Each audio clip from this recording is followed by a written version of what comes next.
That's bad.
So he just finished connecting all the inputs and outputs for our boost controller setup. We're going to run it through the Holley the same way that I ended up running it on the RX-7 before getting rid of it, which is using the nitrous ICF to control the MAC valve. So the Holley will control this just like it would a nitrous solenoid. It'll be able to pulse it super quickly. So we had to connect a few wires to the inputs and outputs on that. And we should be good to put the bass tune in, or not the bass tune, the new boost tune in it now. And then we get to play around with duty cycles for a bit, see what kind of boost it makes on what percentage, and just do a bunch of trial and error now. The hesitant plan, as long as we can get everything working and everything stays together, is to try to take the truck to Ubly next weekend for some testing. And see what it'll run. But it'd be nice to be able to leave on the brake on some boost. I'm sure even without it, it'd probably build a couple pounds, but we're hoping if we could leave on 5-6 pounds to start with and ramp it up to 10, 12, somewhere in there. Just a good baseline and make sure everything's happy. Truck should do pretty good. Now I get to load the tune in and we'll fire it up, warm the truck up a little bit. Once it's up to temperature, we'll put it on the two-step. I got the RPM set at 3,200, so it should be able to get there no problem. Truck's come a long ways. Yeah. Hopefully it'll last at least a couple times for the truck. Alright, so Kurt is supposed to be current, but these touch pads are a pain in the butt. That's the one I was just trying to find on the computer. Couldn't find it when I put the SD card in the computer, because that has the current like fuel tables and everything, like the learn table. I was going to transfer all that over to the new tune, but weird. So we'll load this one in. You can see should be about a 3,200 RPM deal. And 40% duty cycle on the pass, and then 3,200 RPM two-step with hopefully about 7 pounds of boost there. Go here.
let him out of the exhaust way. Well, I want to look at the data log. What? I want to look at the data log. Oh.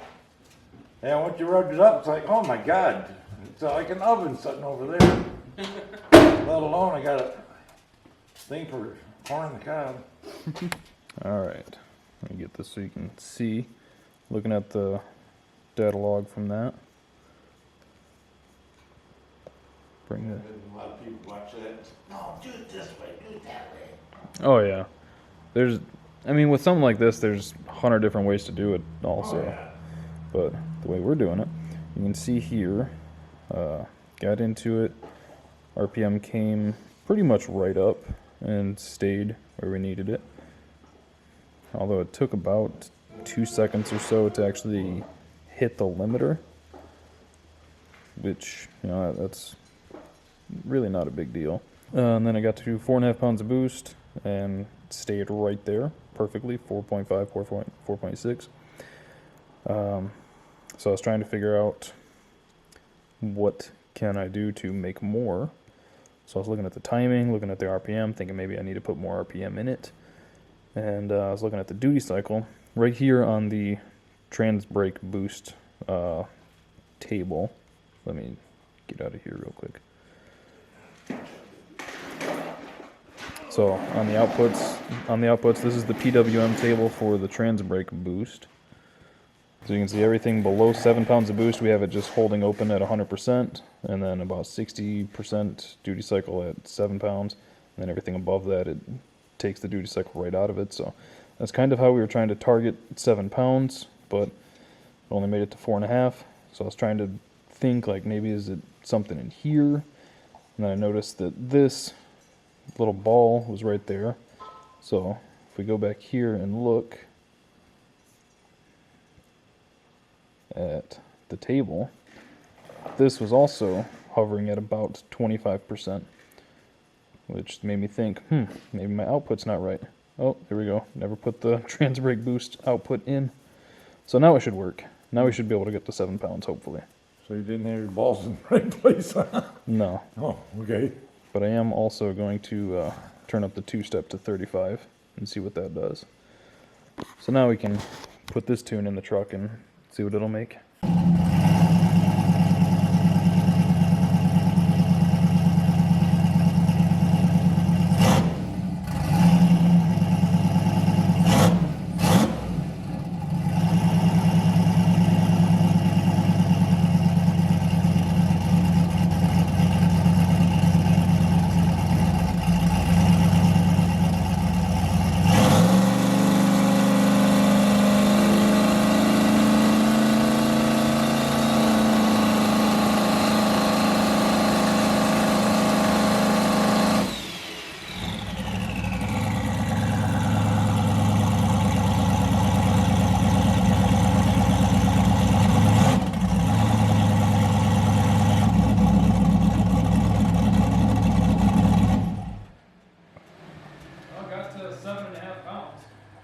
Cool. But I think it's pulling too much timing to get up onto the two-step.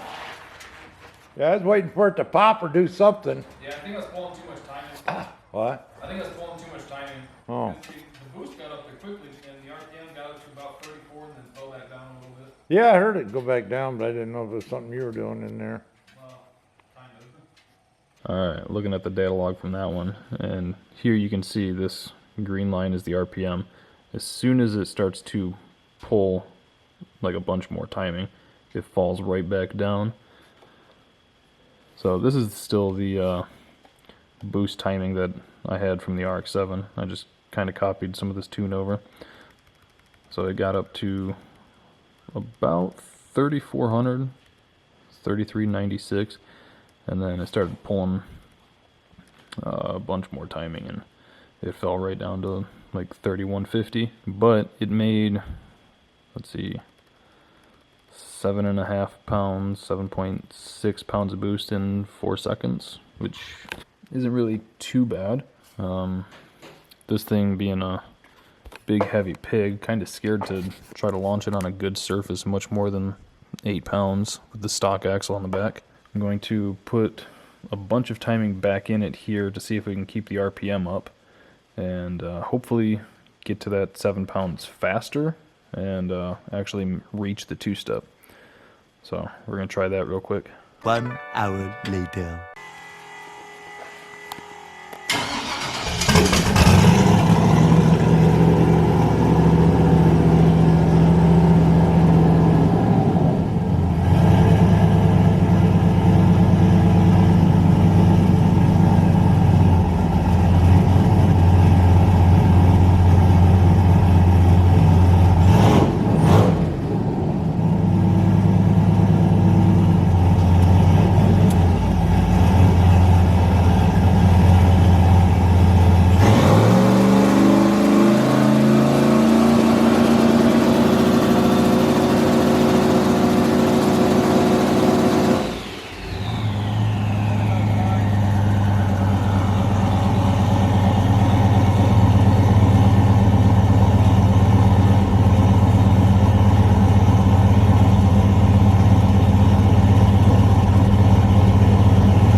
Push our luck anymore. Let's let it cool off a bit. Yeah. I can almost smell the converter. Yeah. But yeah, that was honestly perfect. Those second 2 times, it came right up to 7.5 perfect. You could hear it on the chip. Yeah, I'm super happy with that. I don't know if I even want to touch it anymore. Might just have to wait until we get it to the track or something. Yeah. Cops have been kind of buttholes around here lately. Oh yeah. I think we'll let it cool off for a little while and then have you sit in there and put it on the 2-step. Because it's fun when it's in there shaking around, popping, farting. Alright, so looking at the data log from this last one, here's the second attempt on the 2-step. So from just after going full throttle to 7 pounds is about 5 seconds on this one. Which, I mean, if we're going in second, then that gives us plenty of time. Actually, even if we go in first, it gives us plenty of time. So we can just get on it early and sit on it for a second. The only time that would really bites us in the butt is without having a bump at the track or anything, if we were trying to be competitive. But for test and tunes, it's whatever. And then for the third one, let's see. Yeah, we got up to the 2-step super quickly, just under 2 seconds, like 1.8 or whatever.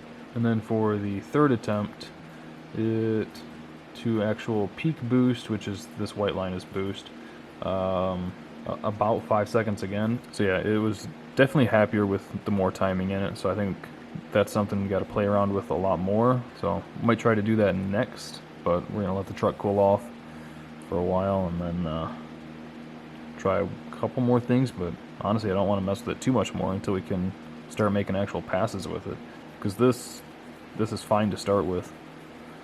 I don't want to put a bunch of heat and stress in the transmission just sitting here on the 2-step over and over and over and over and over again.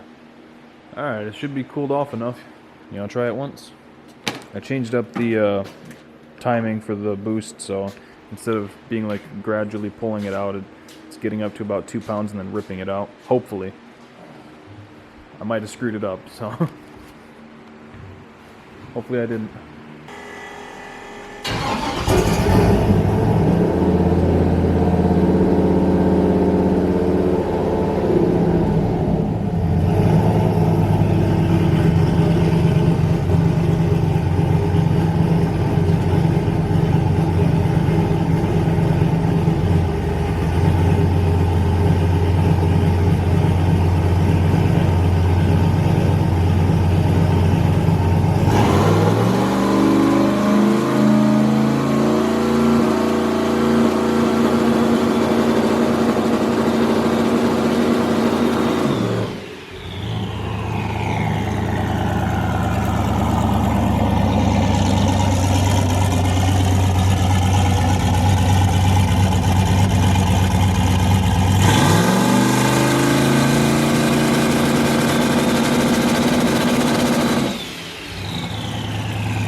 What did it get up to that second time? About 9, I saw it.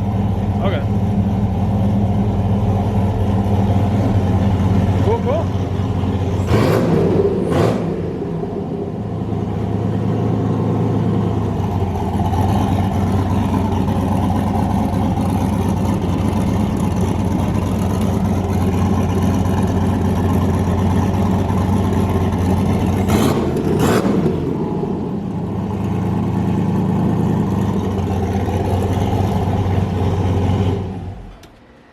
Well, how was it? I liked it. Everything you ever dreamed of? Oh yeah, right close to sucks. Yeah. Yeah, again, that second time it sounded like it came up real nice. Yeah, man, I think it's ready. Yeah. Done about everything we can do to get ready to start testing it. Just in time for cold weather. Yeah, no shit. Go and bring it back and tuck it away for the winter. Pretty much. One guy bitching about how dirty it is. Oh my god. You guys ever heard of soap and water? Fucking car show, Jesus. Have you ever heard of soap and water? It's fucking duct tape. Hey, hey. That's better to take it off the other door. Yeah. Fucking duct tape payments down. Alright, that is going to do it for today's video. Hope you guys enjoyed it. Thank you for watching. If you guys need anything from Snake Eater Performance, use code SnyderTron for 10% off your order. If you need anything from Circle D, use code Snyder3000 for 10% off your order. But that's not it. We also have a new one on the channel, Shipbox Supply. If you guys need anything from them, AN fittings, AN lines, I think fuel pumps, a bunch of stuff. They got shirts, hoodies, all that sort of stuff. I'm going to end up using all Shipbox Supply lines and fittings on the Mustang here and on the 55. If you guys need anything from them, use code SnyderTron for 5% off your order. So I hope you guys enjoyed the video. Thank you for watching, and I'll see you next time.